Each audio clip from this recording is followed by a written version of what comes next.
religion is one which is completely saturated in uncertainty, and it's actually as illogical as it is complex, because the Jains have these super complicated, super detailed systems of truth and systems of thought that they follow. But actually, none of these can be proven, even in their own minds, because they themselves claim that they don't believe in absolute truth. So it's actually, this whole religion is a bit of a contradiction. But yeah. So, okay. In essence, Jainism is a self-help religion, and it emphasizes what the Jains call the three jewels, which are right vision, right knowledge, and right conduct. So in this little symbol, you can see the eye, which portrays the right vision, the brain thing, which is right knowledge, and right conduct is the hand with the creepy eye in it. And the picture in the middle is someone who I'm going to talk about just now, called Lord Marahiva, who was also someone that some scholars think founded this religion. It's quite interesting looking at the 3 points that the Jains make, or their three jewels, because although they claim that this is all right and whatever, we know that their knowledge is not right. We know that their vision and their outlook on life is not right, because these people are really lost and they don't have Christ. And we can see how much of a religion, how much based on works this religion is, and we know that that can't get us to heaven. Yeah. So there is no unity between the Jain people on what of their writings constitutes the canonical books. Sorry. Every Jain scholar seems to have his own idea of what is holy scriptures and what is not. However, the holy books of the Jains are referred to as Agam literature. This is what most of the scholars agree on, which is written by one of the Jain respected leaders from very, very early on, who was known as Lord Mahariva. This man, who the statue is of in the picture, recanted his wife, children,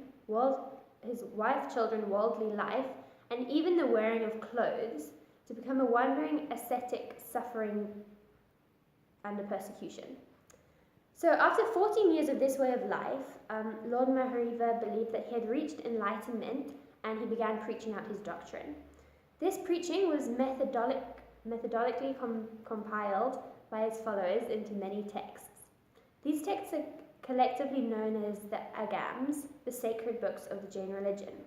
Hence, the Jain religion does not have one sacred book like the Bible or the Quran in Christianity and Islam, but it has many books compiled by many different followers. So Jainism teaches that its adherents must abide strictly by 5 laws, or Mahavatras. Sorry, that took me a very long time to figure out how to pronounce. These 5 Mahavatras are, firstly, non-violence, secondly, non-attachment to possessions. Okay, so just to re-emphasize that, point 1 was non-violence. That's one of their first laws. Secondly, it's non-attachment to possessions. So the 3rd point, or law, is not lying. The 4th is not stealing. And the 5th is sexual restraint, in which celibacy is the goal. So the 5th law is understandably why the Jain religion is slowly dying out, from having a huge following way back when to only being around 4 million people today. So because Jains believe that all living things have souls, a vegetarian diet is very, very strictly enforced and adhered to amongst the Jain people. They believe that plants also have souls, like I was saying earlier, and so they actually believe that even being a vegetarian is doing harm to the earth and the environment and stuff. So that is why it is very darkly and creepily suggested in Jainism that the ideal way to end one's life is to sit motionless and starve to death. This is the only way to die that does not bring harm to others. Sadly, many of the Jain leaders died in this way. So even doing something as simple as this is bringing harm to water, which is a sphere of matter. So it's really strange. So now we'll move on to the rituals of the Jain religion. So the Jain people observe two central festivals. Firstly, Diwali, which they call their Festival of Lights, and the image here is of two girls putting out candles in celebration of this festival. This festival marks the release from the cycle of rebirth and reincarnation of the most recent of the 24 Tirthanthakas, which I told you about earlier, the 24 people who are believed to have achieved release and left the cycle of karma and reincarnation. So the second festival that the Jain people celebrate is called Paryushan, which is held at the beginning of the Indian rainy season, and it's a day of fasting, forgiveness, and meditation. So the question that should be in all of our minds at the moment is, how do we as Christians respond to this religion of Jainism? So the first thing that I think is super important to keep in mind is that the Jain people are a lost people group who really need to find Christ, just like the people stuck in Hinduism, in Islam, in Buddhism, or in any other religion. We need to also remember that when we witness to the people, we do it in a culturally appropriate way so that they don't get super upset with us and get put off before they've even heard what we are trying to say to them and before they've heard the gospel. We must be careful that we, as the messengers of the word, do not get in the way of the message.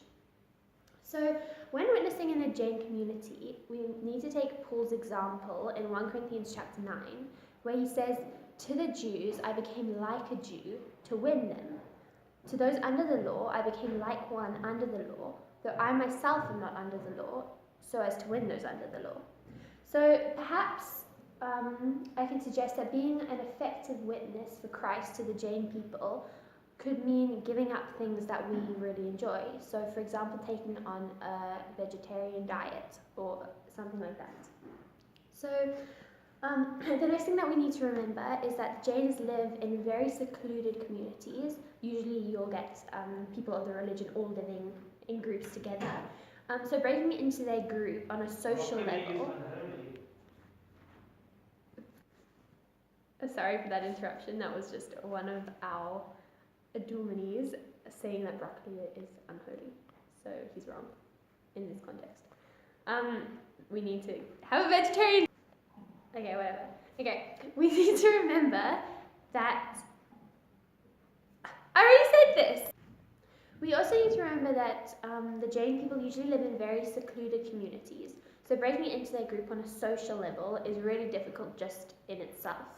So stepping up to a work like being a missionary to the people who are involved in the Jain religion is one that really must be saturated in prayer, and that you must earnestly seek the Lord's face on, as it is a very important but also a very difficult task. So I'm just going to briefly read to you a conversation between a woman who converted out of the religion of Jainism, so it's to Christianity. So this conversation is between her and her Jain friend. So this was a private article, so there were no names given, but I'll call the ex-Jain, who is now a Christian woman, A, and I'll call the Jain woman B, just so you know like who's talking. Okay, so A, the Christian woman, starts by saying, "You people have nothing to do with the sufferings of your co-religionists. You worry about the sorrows of the animals and birds, but not of mankind." To which B replied, demonstrating some of the ideas behind their belief, "Look, you know that getting born into a Jain family is a rare thing. Only fortunate persons, because of their virtuous acts in the previous life, are born into Jain families. Jainism is the greatest religion in the universe. Unfortunately, you have thrown all this away, all this amazing religion away, and gone to follow this new path of Christianity." So A laughs sardonically as she says, "You know very well about my family. You know that my brother was in jail for 3 years, that he was responsible for the suicide of his wife. You know my father and how he and his deeds," and I think looking at the history, they were abused as children by their father. And so she says, "If your philosophy is right, then you think that I was born into this horrible Jain family because of something I did good in my previous life? If there was any. And what about all the Jain female children who are killed before birth? What does your philosophy say about them? So B was helpless, not able to say anything with her questions. Let me tell you, A continued, when I was having problems, when I was very disturbed and worried about my daughter's future, no one from the Jain community here asked me about my worries. Even my brother stopped talking to me from the day I got separated. So by separated, she means converted into Christianity. It was my Christian friend Sunita who took care of me and gave me mental support. She was the person who listened to my problems and worries. She was the person who always helped suggest solutions. Because of her, I started visiting a Christian church, and it changed my life in such a positive way. So this example, of course, is not the full story of what happened between A and B, but I've just condensed it down a lot to show you the mentality that lies behind the Jain religion and the reason why many people are leaving Jainism because of their hypocrisy. They say they care for everyone, but actually there's a really great lack of care. And the great need that there is for loving Christians like Sunita in the story to reach out and witness to the Jain people.